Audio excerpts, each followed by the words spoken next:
ముగించుకుందాం. తర్వాత మనందరం కూడా భోజనాలకు పోదాం. గౌరవనీయులు పెద్దలు తమ్ముడిగా వాడు కూసోరాద్రాబాయి ఎందుకు లొల్లి ఊకే కూర్చో అప్పుడే కూర్చో ఎవడో ఒకటి లొల్లి పెట్టి అందరిని చెడగొడతారేమో కూర్చో అప్పుడే కూర్చోరు అడ్డం ఉండకు ఇంట్లో కూర్చోరు దండం పెడతా రాబాయి కూర్చో.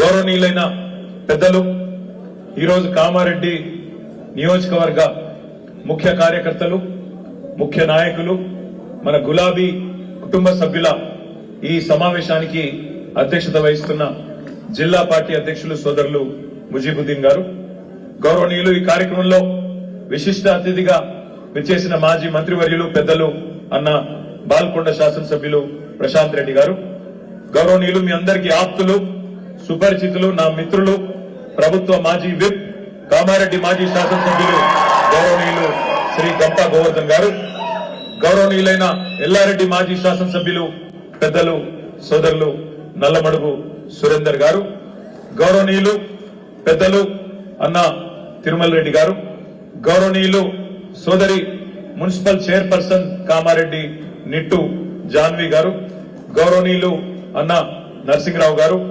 గౌరవనీయులైన నల్లవెల్లి అశోక్ అన్న గారు, గౌరవనీయులు పెద్దలు ఎంజి వేణుగోపాల్ గౌడ్ అన్న గారు, గౌరవనీయులు సోదరి టిఎస్పిఎస్సి మాజీ సభ్యురాలు సుమిత్ర ఆనంద్ గారు, జిల్లా పరిషత్ ఉపాధ్యక్షులు మొన్నటి ఎన్నికల్లో కాంగ్రెస్ పార్టీ వాళ్ళు ఇంటికి ₹1 కోటి తీసుకొచ్చి పార్టీ మారమంటే కూడా నేను మారా నాది గులాబీ జెండా అని చెప్పిన మా అన్న ప్రేమన్న, అదేవిధంగా గౌరవనీయులైన పెద్దలు మామిళ్ళ అంజన్న, ఇంకా వేదిక పైన ఆశీనులైన ఇంద్రసేనారెడ్డి గారు డిసిఎంఎస్ ఉపాధ్యక్షులు, వేదిక పైన ఇంకా గౌరవనీయులైన సీనియర్ నాయకులు వివిధ మండలాల పార్టీ అధ్యక్షులు, అదేవిధంగా గౌరవ జెడ్పీటీసీలు, గౌరవ మండల ప్రజా పరిషత్ అధ్యక్షులు, అదేవిధంగా గౌరవ కౌన్సిలర్లు, సింగిల్ విండోల అధ్యక్షులు, వ్యవసాయ మార్కెట్ కమిటీ అధ్యక్షులు, అదేవిధంగా సిడిసి అధ్యక్షులు, పేరు పేరున నేను ఎవరెవరి పేరైతే చెప్పలేదో వాళ్ళు మనసులో మాత్రమే తిట్టుకోవాలి, బయటికి తిట్టొద్దని కోరుతూ,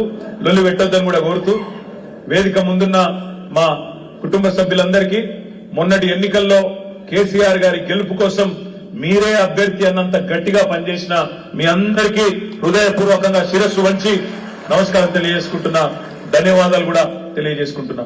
మా పాత్రికేయ మిత్రులకు కూడా ఆకలి అవుతుంటే కూడా ఓపికగా కూర్చున్నందుకు మీకు కూడా ధన్యవాదాలు తెలియజేసుకుంటా ఉన్నాం. మొన్నటి ఎన్నిక మనకు కామారెడ్డిలో ఒక చేదు అనుభవాన్ని చేదు జ్ఞాపకాన్ని మిగిల్చిన మాట మీకు తెలుసు, నాకు తెలుసు. ఇక మనం తవ్వుకుంటే పెంకాసులు వెళ్తాయి తప్ప ఏం వెళ్ళాయి. దాని గురించి ఇక మనం చర్చ వద్దు, దాని గురించి రాద్ధాంతం వద్దు, దాని గురించి పెద్దగా డిస్కషన్ వద్దు. గతం గత జరిగింది జరిగిపోయింది. భవిష్యత్తు వైపు ముంగడికి చూడాల్సిన అవసరం తప్పకుండా మనందరి మీద ఉన్నది. మీ అందరికీ నేను ఇచ్చే మాట ఏమంటే 5 సార్లు కామారెడ్డి నుంచి శాసనసభ్యుడిగా గెలిచి మీ అందరితో మీ తల్ల నాలుకలాగా మీ అందరికీ ఎల్లవేళలా అందుబాటులో ఉంటూ ఒక సామాన్య గ్రామీణ స్థాయి సర్పంచ్ సింగిల్ విండో పదవి నుంచి శాసనసభ్యుడిగా కేబినెట్ ర్యాంక్ లో ప్రభుత్వ విప్గా ఎదిగిన గంపా గోవర్ధన్ గారు మీకు అండగా ఉన్నారు. రేపటి రోజున కూడా నేను ఇప్పుడే ఇక్కడికి వచ్చే ముందే మిత్రులందరూ సీనియర్ నాయకులందరితో కూర్చొని కలిసి మాట్లాడినా. నేను వారందరికీ కూడా చెప్పిన అన్నగారి నాయకత్వంలోనే మొన్న ఎన్నికల్లో కూడా ఆనాడు కూడా ఎన్నికలకు పోయినా, రేపు కూడా పార్లమెంట్ ఎన్నికల్లో గంపా గోవర్ధన్ గారి నాయకత్వంలో అందరినీ కూడా సీనియర్ నాయకులందరినీ సమన్వయ కమిటీలో సభ్యులుగా వేసుకొని ముందుకు పోతాం. అందరినీ కూడా సామాజిక సమతుకాన్ని పాటిస్తూ గంపా గోవర్ధన్ గారు గౌరవనీయులు పెద్దలు వారి నాయకత్వంలో రేపు పార్లమెంట్ ఎన్నికల్లో కూడా ముందుకు పోతామనే మాట కూడా నేను మీకు విజ్ఞప్తి చేస్తా ఉన్నాను. రెండవ మాట, సరే మోసం జరిగింది, ఏ ఊరికి పోయినా అయ్యో మేము ఇట్లా అనుకోలే, మేము ఒక్కల మూట అయిపోతే ఏమైతుంది అనుకున్నాం, ఇక్కడ ఒక దగ్గర ఇట్లయితే ఏమైతుంది అనుకున్నాం, మా ఊరు ఒక్కటి కింద మీద అయితే ఏమైతుంది అనుకున్నాం, ఇట్లా మాట్లాడుతూ చాలా మంది గత 90-92 రోజులుగా చాలా మంది ఎక్కడ పోయినా కూడా మాట్లాడుతూ ఉన్నారు. రాష్ట్రంలో ఎవరైనా కలిసినా కూడా అదే మాట చెప్తా ఉన్నారు. గౌరవనీయులు పెద్దలు మాట్లాడినప్పుడు చాలా విషయాలు చెప్పారు. ఇవాళ ఒకటి మాత్రం వాస్తవం, అప్పుడప్పుడు సూర్యుడు కూడా మబ్బులో ఎంకపోతేనే సూర్యుని విలువ కూడా తెలుస్తుంది, వెలుగు విలువ కూడా తెలుస్తుంది. ఇలా మనకు కొద్ది కాలం మనం మబ్బుల సాటుకు పోయినాం, తప్పకుండా మళ్ళీ తొందరలోనే పూర్వ వైభవం వస్తుంది. తప్పకుండా మనందరికీ మంచి రోజులు కూడా వస్తాయనే మాట కూడా నేను మీకు విజ్ఞప్తి చేస్తా ఉన్నా. ఎందుకంటే ఇది నా ఒక్కడి అభిప్రాయం కాదు, ప్రజలలోనే ఉన్నది. ఇవాళ నేను చూస్తా ఉన్నా, ఎక్కడ పోయినా మొన్న కరీంనగర్ లో ఒక దగ్గర పంటలు ఎండిపోయినాయంటే మా గంగుల కమలాకర్ అన్న నువ్వు రా అని చెప్పి కొంటపోయిండు, తీసుకుపోయిండు.